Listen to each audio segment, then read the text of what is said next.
বন্ধুগণ, আপনাদের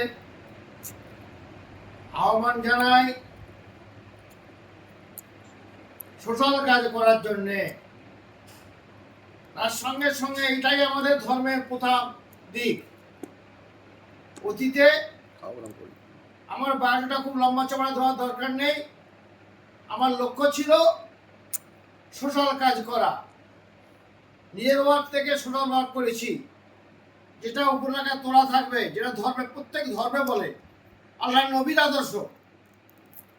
সেইভাবে নিশ্চয়ই জেনেছেন, কিছু কিছু জায়গায় যখন অন্যায় হচ্ছিল আমি চলে যেতাম, সেখানে গাড়ি নিয়ে যেমন আমরা চলে গেলাম বর্ধমান দুর্গাপুরীকে মারার জন্যে, চলে গেলাম ক্যানিং, আমার ড্রাইভারকে নিয়ে আমার গাড়ি নিয়ে আমি চলে গেলাম।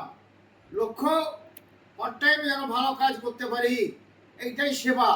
সেবা মানেই ধর্ম, আল্লাহ নবীর আদর্শ।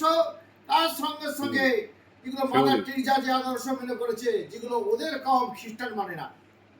যাক, সেই জন্য আপনাদের বলি, বিভিন্ন কার্যকলাপে আন্তরিক ধন্যবাদ। অল ইন্ডিয়া হিউম্যান রাইটস মানবাধিকার কমিশন, তিনি আমাকে স্টেট প্রেসিডেন্ট হিসেবে, অর্থাৎ রাজ্য প্রেসিডেন্ট হিসেবে স্থির করেছেন।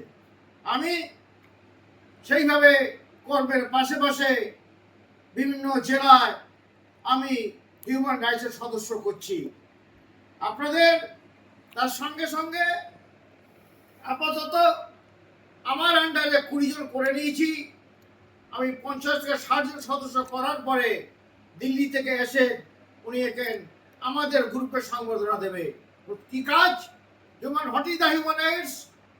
লোকের পাশে থাকা, লোকের কাছে যাওয়া, লোকের অধিকার ছিনিয়ে দেওয়া, অধিকার ফিরিয়ে দেওয়া।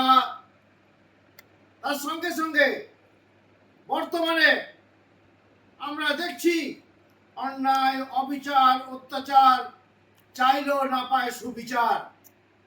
তার সঙ্গে আমরা যেমন পারবো না, আমাদের যারা আছেন এই না থাকাতে, হিউম্যান রাইটস না থাকাতে বিভিন্ন অলিখিত মহিলা সংগঠন রোজগারের জন্য গড়ে উঠেছে। আজকে আমরা একটি ছাতার তলায় অন্তত প্ল্যাটফর্মটুকু আমরা পেয়েছি। ভাই, target is social worker, social work. তার সঙ্গে সঙ্গে আমি কিছু কিছু, আপনারা মনে রাখবেন, পেট খালি থাকলে সায়েন্সের কথা বলি, নিচে ঠান্ডা হয়ে যায়, মাথা গরম হয়ে যায়। পেট ভরা থাকলে নিচে গরম, মাথা ঠান্ডা।